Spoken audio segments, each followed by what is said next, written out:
No a posledná vec je, že vieš zapojiť zákazníkov do reklamy. Dnes ten jednoduchý reklamný systém už možno až tak nefunguje, keď sa bavíme o tom, že zákazníci a proste, že im niečo len tlačím na jednu stranu, ale musí to byť nejaká obojstranná komunikácia. Ja niečo dám, ja niečo poviem, ten zákazník má zase niečo si odnovne zoberie a dá mi na to nejakú spätnú väzbu. A to je veľmi dôležité.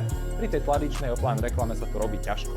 Takže to je ten dôvod, pretože my sme si tieto veci nejak hrali, máme radi digitálnu dobu a máme radi to, že proste budúcnosť má nejakú tú digitálnu formu a chceme byť jej súčasťou a chceme firmám pomôcť byť jej súčasťou, tak preto sme sa rozhodli založiť Prognesu, pretože chceme firmám pomôcť napredovať v tom online svete aj tým firmám, ktoré možno nemajú obrovské marketingové rozpočty na to, aby si zaplatili nejakú tú veľkú reklamnú agentúru, ale aby to možno dokázali začať robiť aj menšou. Čiže my vlastne zabezpečujeme propagáciu týchto firiem na Facebooku, na Instagrame, na Google a na iných platformách a pomáhame tým firmám byť viditeľní tam, kde dnes ľudia trávia veľa času. To znamená, tí ľudia sedia a hladkajú si telefóniky.